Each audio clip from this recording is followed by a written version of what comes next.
Hello everyone, स्वागत है आप सबका आज के करंट अफेयर एनालिसिस लेक्चर में, जिसमें Indian express, PIB and other sources से ली गई न्यूज़ को होलिस्टिकली एनालाइज किया जाएगा आपके प्रीलिम्स, मेंस एंड इंटरव्यू को ध्यान में रखते हुए। ये लेक्चर आपके UPSC and state PCS exams के लिए उपयोगी साबित होगा। लेक्चर से रिलेटेड वैल्यू एडिशन की पीडीएफ टेलीग्राम चैनल पर मिल जाएगी, जिसकी लिंक मैं नीचे डिस्क्रिप्शन बॉक्स में दूंगी। वहाँ जाना है, लिंक में चैनल ज्वाइन करना है डेली करंट अफेयर की पीडीएफ्स के लिए। स्टार्ट करते हैं आज का लेक्चर भी एक मोटिवेशनल कोट से। Dream big, stay positive, work hard and enjoy the journey. आपको अपने प्रोसेस पे ध्यान देना है, आपको अपने डेली टास्क को कंप्लीट करने पे ध्यान देना है, ठीक है। रिजल्ट अपने आप अपना ध्यान रख लेगा, ठीक है। मैं महिमा मिश्रा प्रेजेंट करती हूँ आज का Indian express newspaper analysis. Index देखते हैं क्या पढ़ना है और क्यों पढ़ना है। फर्स्ट न्यूज़ वो डिस्कस करने वाले हैं हम। फ्रांस प्रेसिडेंट ये रिपब्लिक डे में हमारे यहाँ गेस्ट बन के आएंगे, ठीक है। यूएस के प्रेसिडेंट ने मना कर दिया कि वो उस दिन अवेलेबल नहीं रह सकते, इसीलिए फ्रांस को हमने चुना। Credit rating, governments view. Credit rating से रिलेटेड ना इंटरव्यू में भी पूछा जा सकता है, क्योंकि लास्ट ईयर इकोनॉमिक सर्वे में क्रेडिट रेटिंग को इकोनॉमिक सर्वे में बहुत क्रिटिसाइज़ किया गया था, ठीक है, कि इनका जो प्रोसेस होता है कैलकुलेट करने का, ये काफ़ी ओपेक होता है, ट्रांसपेरेंट नहीं है, काफ़ी सब्जेक्टिव पैरामीटर्स नहीं लेते, ठीक है। किसान दिवस, आज है किसान दिवस, पढ़ेंगे इसके बारे में भी। इन चरण सिंह फुट, चौधरी चरण सिंह जो हमारे प्राइम मिनिस्टर भी रह चुके हैं, ठीक है, उन्होंने क्या किसानों के बारे में किया या क्या उनके व्यूज़ थे, ठीक है, ये हम पढ़ेंगे। अबाउट चौधरी चरण सिंह, या ये प्रीलिम्स के लिए इम्पॉर्टेंट हो जाता है, जो अभी ARO एग्ज़ाम आ रहा है उसके लिए भी इम्पॉर्टेंट हो जाता है। 4000 टर्टल्स को सीज़ किया गया है इंटरनेशनल एयरपोर्ट में, पेरू में, ये पढ़ेंगे। इससे रिलेटेड जो यहाँ पे ये साइट्स है, ठीक है, the convention on international trade in endangered species of wild fauna and flora, important है, ठीक है, प्रीलिम्स के लिए भी इम्पॉर्टेंट है। इससे रिलेटेड फैक्चुअल इन्फॉर्मेशन अगर आप ARO दे रहे हैं तो उसके लिए भी इम्पॉर्टेंट है, छोड़नी नहीं है, ठीक है। और लास्ट में पढ़ेंगे इंटरपोल, ये भी इसका थोड़ा सा डिस्कशन करेंगे। स्टार्ट करते हैं पहली न्यूज़ से। फ्रांस के प्रेसिडेंट इमैनुअल मैक्रोन विजिट करेंगे इंडिया में 26 जनवरी के दिन, यानी कि जब हमारा गणतंत्र दिवस होगा। ये 6th टाइम है कि कोई फ्रेंच लीडर इंडिया में चीफ गेस्ट के रूप में आ रहा है आर्ट डे सेलिब्रेशन के लिए, मीन्स रिपब्लिक डे सेलिब्रेशन के लिए, ठीक है। अब ये जो चॉइस होती है कि हम किसे चूज़ करेंगे रिपब्लिक डे के गेस्ट के लिए, ये काफ़ी सारे पैरामीटर्स पे डिपेंडेंट होती है, ठीक है। अ सेट ऑफ इम्परेटिव्स को यहाँ पे देखा जाता है किसी को गेस्ट चुनने से पहले, जैसे कि हमारे स्ट्रेटेजिक या डिप्लोमेटिक रिलेशंस उसके साथ कैसे हैं, blending business, global geopolitics and bilateral engagement कैसी है। फॉर एग्जांपल पाकिस्तान को नहीं बुलाया जा सकता भी, क्योंकि हमारे रिलेशंस उनसे काफ़ी हॉस्टाइल है, ठीक है। तो हम जिनके साथ हमारी बायलैटरल एंगेजमेंट थोड़ी अच्छी है ना, उन्हीं को हम यहाँ पे गेस्ट के रूप में बुलाते हैं। As a strategic partners, India और फ्रांस काफ़ी सारे पैरामीटर्स पे अपनी स्ट्रैटेजिक डिप्लोमेटिक रिलेशन को शेयर करते हैं, ठीक है।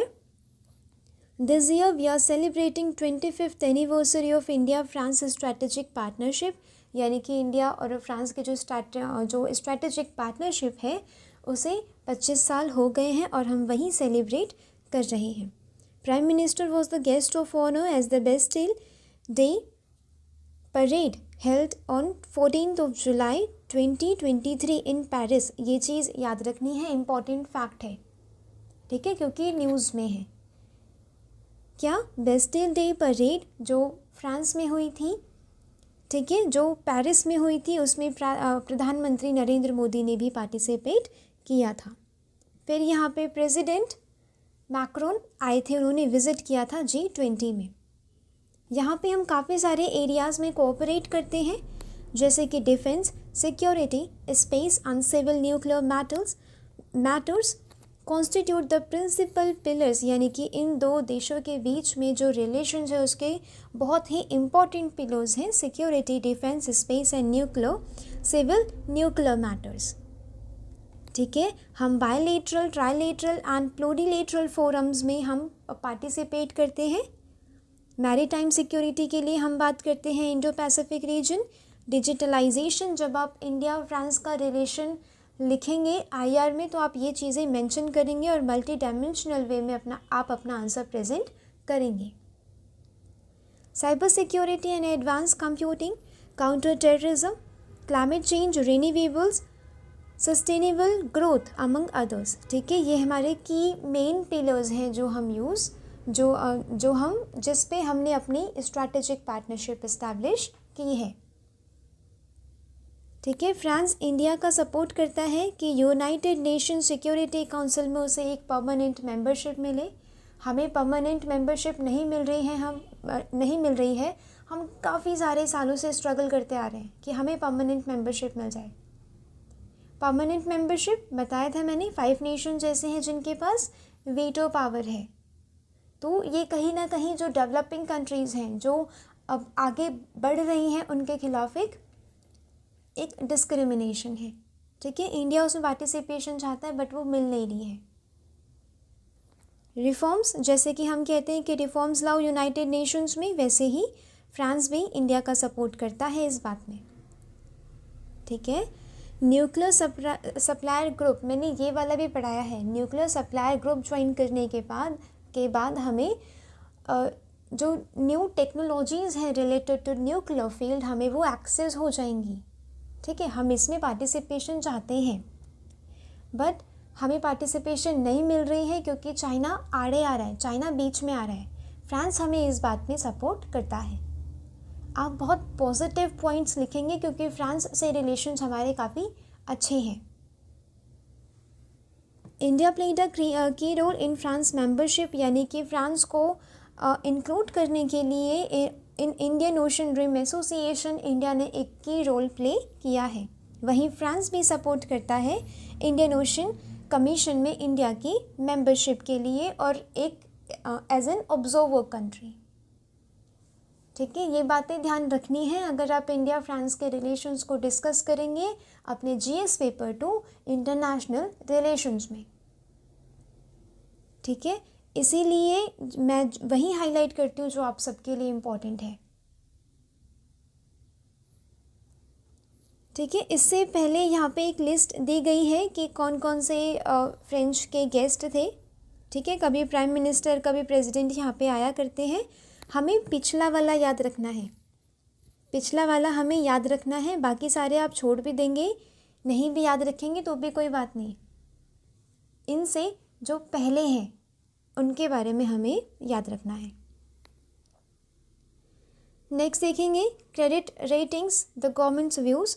क्रेडिट रेटिंग एजेंसीज़ का मतलब क्या है? ये कुछ ऐसी एजेंसीज़ हैं जो सरकारों को, अलग अलग देशों की सरकारों को रेटिंग्स देती हैं कि हाँ ये एक देश ऐसा है, इसकी सरकार इतनी कैपेबल है कि ये डेट को वापस कर सकती है, कर्जे को वापस कर सकती है।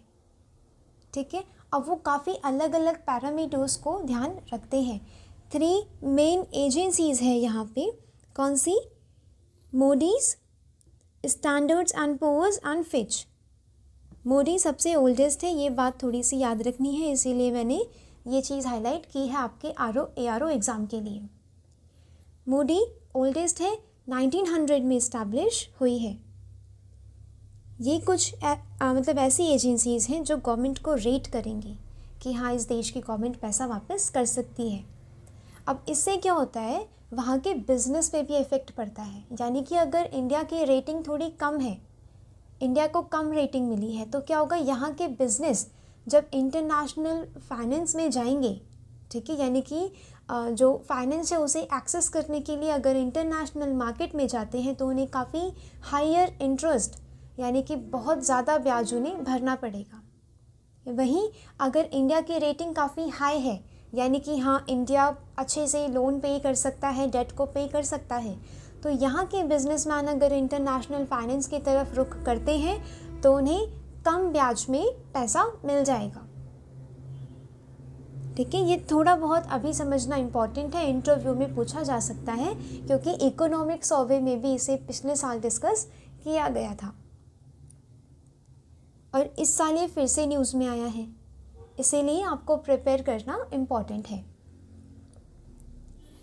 ये बिल्कुल एक इंडिविजुअल क्रेडिट रेटिंग की तरह होता है कि अगर किसी इंडिविजुअल ने लोन लिया था, पिछले कुछ सालों में वो नहीं लौटा पाया या उसने बहुत डिले किया, तो उसकी रेटिंग को कम कर दिया जाएगा। ठीक है, जिस वजह से अगर वो कोई और लोन लेता है उसे बहुत ज़्यादा ब्याज भरना पड़ेगा उसका। ठीक है, ये यहाँ पे यही मेंशन किया गया है कि कम ब्याज कब देना है और ज़्यादा ब्याज कब देना है। If the sovereign rating of country's government is low, the businesses of that country end up forking out even higher interest rate. Global investor से बोरो करने में उन्हें काफ़ी हायर इंटरेस्ट रेट को पे करना पड़ेगा। मोस्ट डेवलपिंग कंट्रीज़ में यहाँ पे डिस्कस किया गया है कि मोस्ट डेवलपिंग कंट्रीज़ में लेबर होते हैं, नेचुरल रिसोर्सेज होते हैं, बट कमी किस चीज़ की होती है? फाइनेंस की। अब अगर कम रेटिंग मिल रही है, फॉर एग्ज़ाम्पल स्पेशली इंडिया को, इंडिया एक ऐसा देश है जो अपना लोन कभी ऐसा नहीं है कि वो सालों साल नहीं चुका रहा है या उसकी ऐसी कैपेबिलिटी नहीं है कि वो लोन चुका सके, ऐसी बात नहीं है।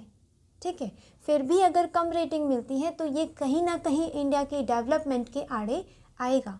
यहाँ के बिजनेसमैन को, यहाँ के बिजनेसेस को कैपिटल की बहुत आवश्यकता है और वो नहीं मिलेगी फिर। ठीक है, तो इंडिया की डेवलपमेंट में ये एक हिंड्रेंस है। A poor sovereign rating can inhibit the ability of these countries to borrow money from rich investors. जो बाहर के रिच इन्वेस्टर्स हैं ना, वहाँ से पैसा बोरो करने में दिक्कतें आएंगी। ठीक है, और कैपिटल किसके लिए इम्पॉर्टेंट है? यानी कि अगर जो यहाँ के बिजनेसेस हैं उन्हें कैपिटल मिलेगी तो क्या होगा? वो अपने ब्रांचेस को इस्टेब्लिश कर पाएंगे, एक्सपांड कर पाएंगे। ठीक है, अब वो जब ब्रांचेस एक्सपैंड होंगी तो क्या होगा? वहाँ पे जॉब्स क्रिएट होंगी तो एक large number of people poverty से बाहर आएंगे। ठीक है, उसी हिसाब से उन्हें स्किल्स दी जाएंगी, उनकी स्किल्स को अपग्रेड एंड अपडेट किया जाएगा। तो ये सारी चीज़ें ना कनेक्टेड हैं कहीं ना कहीं। इसीलिए इंडिया इसका विरोध करता है कि हम इतने हमारी कुछ ऐसी बात नहीं है कि हम कैपिटल हम डेट को वापस नहीं दे सकते, बट फिर भी हमें कम रेटिंग मिल रही है। इसका मतलब ये प्रोसेस कहीं ना कहीं ओपेक है, यहाँ पे पारदर्शिता को नहीं फॉलो किया जा रहा है। यहाँ पे कुछ पैरामीटर्स हैं। ठीक है, 4 मेन वो पैरामीटर्स हैं, याद रखना है। स्ट्रक्चरल फीचर्स में यहाँ पे composite governance indicator, gross domestic product per capita, share in world GDP, year since default and restructuring broad money supply, इन सारे पैरामीटर्स को यहाँ पे ध्यान दिया जा रहा है। ये 4 पैरामीटर्स आपको याद करने हैं प्रीलिम्स के लिए भी और ARO एग्ज़ाम के लिए भी। वो 4 पैरामीटर्स, 4 ऑप्शंस दे देंगे, इसमें से बोलेंगे कि कौन सा नहीं है या कौन सा है। External finance, public finance and macro economic outlook policies and prospects, ये चीज़ याद रखनी है। ठीक है, फर्स्ट यहाँ पे क्या कहा जा रहा है कि they are opaque, appear to disadvantage developing countries, यानी कि जिस कंट्रीज से ये क्रेडिट रेटिंग एजेंसीज बिलोंग करती है ना, वो उस कंट्री की तरफ बायस्ड है और डेवलपिंग कंट्रीज़ को हमेशा नीचे दिखाने की कोशिश करती है। कभी कभी तो इनकी रेटिंग में हम पाकिस्तान से भी नीचे हो जाते हैं, मतलब पाकिस्तान से भी गया गुजरा देश है क्या इंडिया। ठीक है, इसीलिए इंडिया इसका विरोध करता है कि पारदर्शिता नहीं है इसमें। ये वेलफेयर एंड डेवलपमेंट फंक्शंस को इग्नोर करता है। जो हमारे पब्लिक सेक्टर बैंक हैं, पब्लिक बैंक्स हैं, वो लोगों का वेलफेयर कर रहे हैं, इस चीज़ को इग्नोर करता है वो। ठीक है, हमारे जो बैंक्स हैं वो फाइनेंशियल इंक्लूजन में हेल्प करते हैं। Credit rating agencies do not convey clearly assigned waits for each parameters, यानी कि आपने इस पैरामीटर को, ये जो पैरामीटर्स ऊपर मेंशन है, आपने इस पैरामीटर्स को कितना वेट दिया है ये आप क्लियरली मेंशन नहीं करते। ठीक है, इसी बात पे फिर इंडिया को गुस्सा आता है। आपको क्या करना है, आपको जब इंटरव्यू में क्वेश्चन आएगा तो आप इंडिया की तरफ से बोलेंगे कि हाँ सॉवरेन रेटिंग एजेंसीज एक अच्छा इनिशिएटिव है जो बताती है कि कंट्री की एबिलिटी कितनी है, ये इन्वेस्टर्स को फ़ायदा देती है कि किस कंट्री में इन्वेस्ट करना सही है। बट अगर ये बायस्ड हो तो वो चीज़ ख़राब हो जाती है। नेक्स्ट इम्पोर्टेंट देखेंगे, इन चरण सिंह फुट स्टेप्स। यहाँ पे आज 23 दिसंबर है।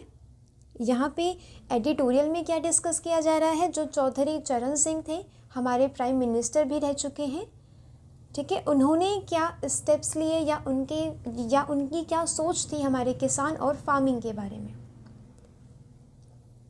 ठीक है, farmers across the country will be protesting, यानी कि जो पूरे देश भर के जो किसान लोग हैं वो प्रोटेस्ट करेंगे कि अपनी डिमांड्स को फुलफ़िल करने के लिए।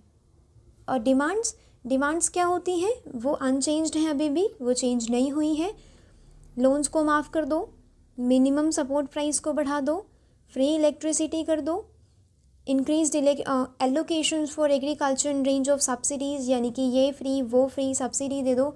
बट एक की क्वेश्चन यहाँ पे राइज होता है कि क्या ये सच में फार्मर्स की एक्चुअल कंडीशन को, एग्रीकल्चर की एक्चुअल कंडीशन को ठीक कर रहा है या नहीं कर रहा है।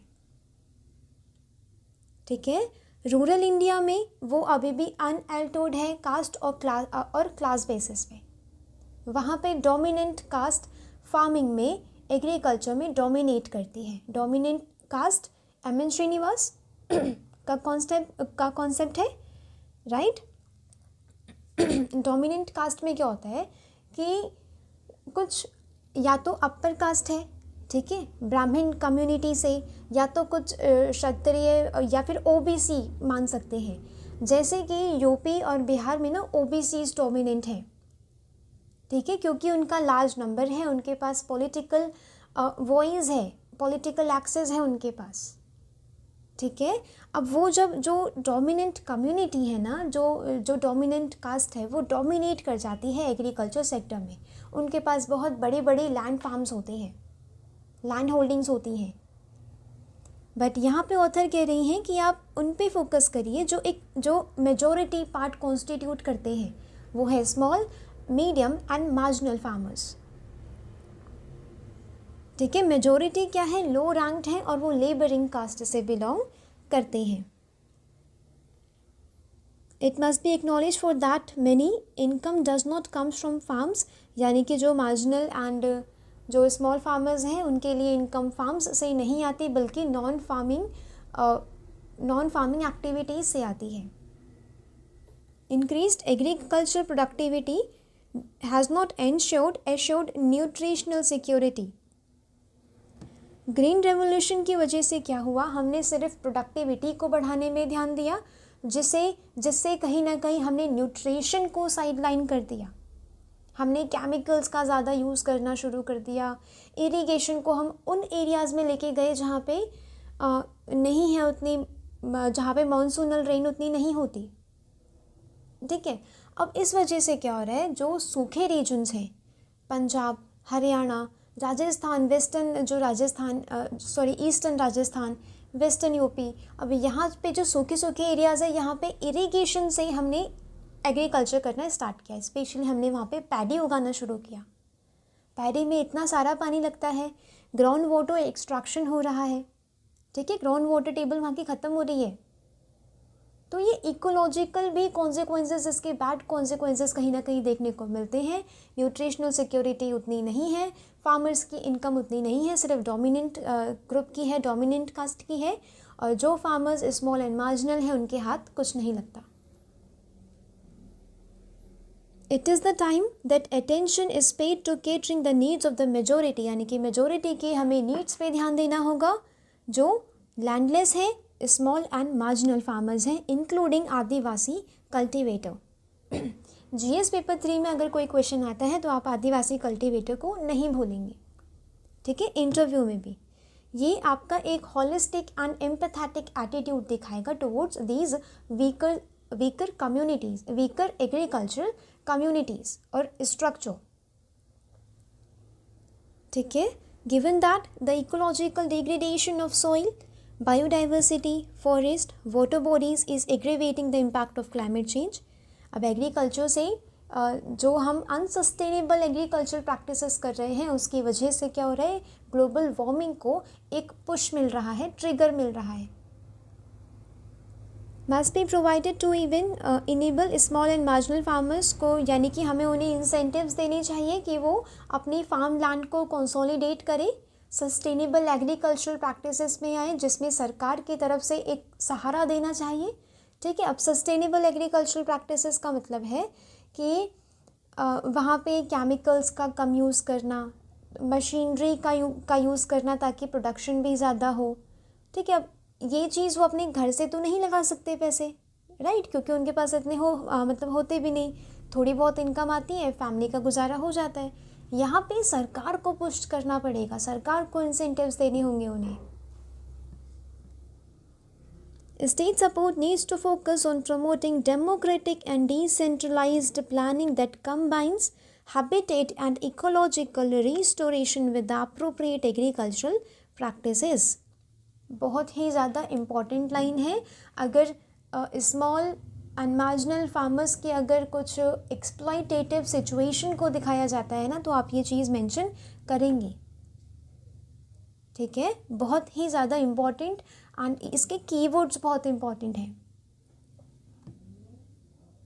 Policies needs to shift from excessive focus on agricultural productivity and ensure that rural and agricultural endowments cater enabling ecological sustainability। यानी कि हमें जो बहुत ज़्यादा प्रोडक्शन करो, मतलब प्रोडक्शन करो।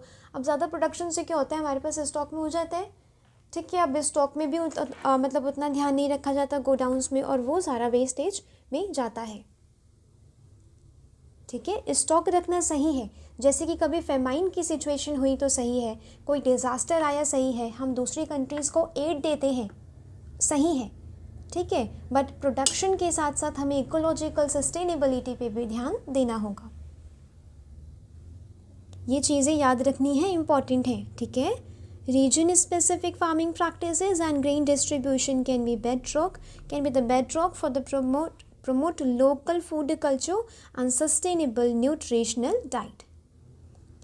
यहाँ पे लोकल फूड जैसे कि मिलेट्स, जो सूखे सूखे एरियाज़ है वहाँ पे मिलेट्स अच्छे से उगाए जा सकते हैं, वो काफ़ी न्यूट्रिशियस भी होते हैं। ठीक है, 2023 क्या है, ईयर ऑफ द मिलेट्स है। आप अपना आंसर लिखेंगे तो आप ये चीज़ें इम्पॉर्टेंट फैक्चुअल पॉइंट्स और आपका अपना खुद का एनालिसिस भी प्रेजेंट करेंगे। ठीक है, एग्ज़ाम वो यूपीएससी की नोटिफिकेशन में लिखा रहता है कि ज़्यादा क्रेडिट किसे मिलेगा, जो एनालिसिस पे ध्यान देगा, जिसकी इन डेप्थ एनालिसिस होगी। फैक्चुअल इन्फॉर्मेशन होनी चाहिए आपके आंसर में, बट एनालिसिस ज़्यादा होना चाहिए। ठीक है, और यही चीज़ें काम आएगी आपके इंटरव्यू में भी। Providing quality and assured public health, यानी कि हेल्थ दो, एजुकेशन दो, ये ज़्यादा ज़रूरी है ताकि उनकी जो ह्यूमन कैपिटल है वो इंक्रीज़ हो सके। ठीक है, जो हमारा जो डेमोग्राफिक डिविडेंड है वो अच्छे से रियलाइज़ हो सके and a large number of people को पॉवर्टी से बाहर निकाला जा सके। ठीक है, तो स्टेट मस्ट गो बियॉन्ड, यानी कि जो डोमिनेंट एंड लार्ज फार्मर्स की डिमांड है ना कि ये फ्री कर दो, वो फ्री कर दो, लोन माफ़ कर दो, उससे बियॉन्ड हमें जाना होगा। हमें किसकी सुननी होगी, स्मॉल एंड मार्जिनल फार्मर्स को। वैल्यू एडिशन देखते हैं, आज किसान दिवस। ठीक है, 23 दिसंबर को मनाया जाता है। चौधरी चरण सिंह का बर्थडे है आज, इसलिए। ठीक है, ये former prime minister of India थे। क्यों मनाया जाता है, to promote awareness among the citizens to understand importance of the contributions of the farmers to the society, यानी कि किसानों का क्या योगदान रहा है हमारे समाज के लिए, उसके बारे में अवेयर करना, लोगों को समझाना। ठीक है, और कैसे उन्होंने socio economic development of the country में पार्टिसिपेट किया। ये थे चौधरी चरण सिंह। चौधरी चरण सिंह का जन्म 1902 नूरपुर इन मेरठ डिस्ट्रिक्ट ऑफ उत्तर प्रदेश हुआ था। प्राइम मिनिस्टर थे इंडिया के, ज़्यादा टाइम के लिए तो नहीं थी, 28 जुलाई 1979 को बने टू 14 जनवरी 1980। ये एक बहुत बड़े प्रोमिनेंट थे किसके, of rural and agricultural development के। इनका एक कंटिन्यूअस एफर्ट्स था towards keeping agriculture as the centre of planning for India. इन्होंने एक लीडिंग रोल प्ले किया in formulation and finalisation of debt redemption bill in order to give relief to the peasantry from money lenders. ठीक है, यानी कि money lenders जो exploitation करते हैं ना, क्योंकि जो किसान लोग होते हैं ना उन्हें फॉर्मल इंस्टीट्यूशन से फाइनेंस का उतना एक्सेस नहीं होता है, specially in rural areas, specially जो स्मॉल एंड मार्जिनल फार्मर्स हैं। तो वो क्या करते हैं, वो इनफॉर्मल सोर्सेज देखते हैं, मनी लेंडर्स मिल जाए, रिश्तेदारों से हो जाए, ठीक है, ऐसे करके वो ढूंढते हैं सोर्सेज। अब ये सोर्सेज कभी कभी उनका एक्सप्लॉइटेशन भी करते हैं। फॉर एग्जांपल जो मनी लेंडर्स होते हैं, ठीक है, वो इनका एक्सप्लॉइटेशन, शोषण करते हैं किसानों का। He was instrumental in bringing about Land Holding Act 1960, which was aimed at lowering the ceiling on land. ठीक है, जो लैंड सीलिंग है यानी कि कितनी ज़मीन आप अपने पास रख सकते हैं, इस पे उन्होंने एक लिमिट बैठाई। ठीक है, to make it uniform throughout the state. इन्होंने काफ़ी सारी बुक्स लिखी हैं, कोई सी भी बुक पूछी जा सकती है इनकी मतलब ARO एग्ज़ाम में, ठीक है, उसमें बुक्स पूछी जाती हैं। ये एक पर्सनालिटी न्यूज़ में है, तो इनकी लिखी हुई बुक्स एंड वर्क पढ़ना इम्पॉर्टेंट है। Abolition of ज़मींदारी, cooperative farming exact, India's poverty and it's solution, peasant proprietorship and land of the workers, prevention of division of land of holdings below a certain minimum. ठीक है, यानी कि एक जो limit है, एक मिनिमम लिमिट सेट कर दी गई। ठीक है, नेक्स्ट इंपॉर्टेंट देखेंगे, पेरू ने सीज किया है 4000 live Amazon turtles eight airport. Peruvian authority ने वही 4000 कछुओं को पकड़ा है, सीज किया है, जो तस्करी हो रही थी उनकी इंडोनेशिया की तरफ।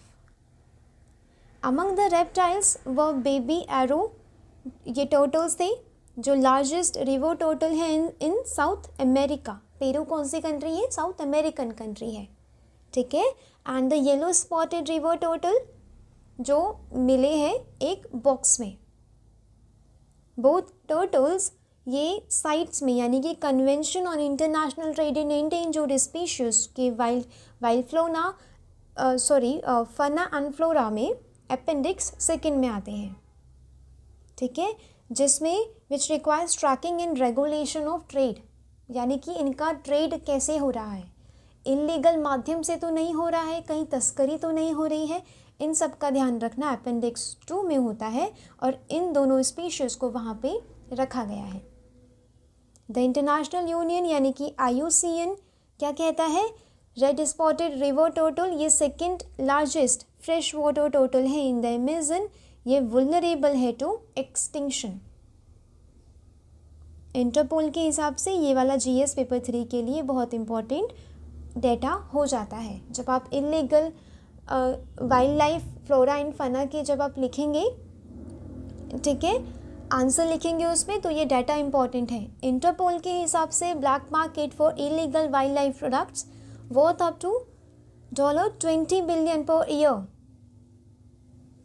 ठीक है, जिस वजह से हमारी बायोडाइवर्सिटी को नुकसान हो रहा है, हमारे काफ़ी ऐसे जो इम्पोर्टेंट है बायोडाइवर्सिटी के लिए, वो एनिमल्स एंड प्लांट्स एक्सटेंट हो रहे हैं। CITES says that tortoise and turtles ये मोस्ट थ्रेटेंड ग्रुप्स है of animals in the world. अब साइट्स क्या है, इसकी फुल फॉर्म सबसे पहले याद रखनी है, convention on international trade in endangered species of wildlife, flora and fauna. ठीक है, ये एक इंटरनेशनल एग्रीमेंट है to which states and regional economic integration organisation either voluntarily, यानी कि ये कुछ ऐसी गाइडलाइंस एंड रूल्स निकालता है जिसको देखते हुए नेशनल गवर्नमेंट्स अपने देश में कानून लेके आती है। फोर्स में कब आया था, डेट बहुत इंपॉर्टेंट है, याद रखनी है। ईयर पूछा जाता है यूपीपीसीएस के आरओ एआरओ एग्जाम में। Currently there are 184 parties including countries और regional economic and integration organisation, जिसका एम क्या होता है कि जो इंटरनेशनल ट्रेड हो रहा है वाइल्ड लाइफ फ्लोरा एंड फना का, उससे उनकी सर्वाइवल में कोई थ्रेट ना हो, ठीक है, उनके जीवन पे या उनकी जो प्रजाति है उस पर कोई थ्रेट ना हो। इसका सेक्रेटेरिएट कहाँ है, लोकेटेड एट जेनीवा स्विट्ज़रलैंड, याद रखना है, इम्पॉर्टेंट फैक्ट है। It plays a coordinating advisory, ये वर्किंग ऑफ द कन्वेंशन में एक एडवाइजरी रोल प्ले करता है इसका सेक्रेटेरिएट। ये लीगली बाइंडिंग ट्रीटी तो नहीं है, लीगली बाइंडिंग एग्रीमेंट तो नहीं है, बट ये जो नेशनल लॉज है ना उसको एक गाइडलाइन की तरह दिखाता है कि आप अपने कानून को ऐसा ही बनाइए। ये नेशनल जो लॉज हैं, नेशनल कानून है रिलेटेड टू दिस फील्ड, उनकी जगह नहीं ले सकता। ये सिर्फ एक फ्रेमवर्क प्रोवाइड करता है which is to be respected by each party, which has to adopt its own domestic legislation to ensure that CITES is implement at the national level, यानी कि नेशनल लेवल पे इसे इम्प्लीमेंट करने के लिए sites के गाइडलाइंस को देखा जाता है। वर्ल्ड वाइल्ड लाइफ डे मनाया जाता है 3 मार्च, ये भी याद रखना है फैक्ट। 2013 से वर्ल्ड वाइल्ड लाइफ डे मनाया जा रहा है 3 मार्च को। ये क्या है, जब साइट्स का एग्रीमेंट साइन किया गया था कंट्रीज़ के द्वारा, ये वो दिन है, ठीक है, उस दिन को याद करते हुए ये मनाया जाता है। नेक्स्ट इम्पॉर्टेंट टॉपिक इसी का वैल्यू एडिशन है। इंटरपोल का जिक्र था उसमें डाटा में कि इंटरपोल के हिसाब से $20 बिलियन का ट्रेड होता है, ठीक है। इट वॉज सेटअप इन 1923 में सेटअप किया गया था।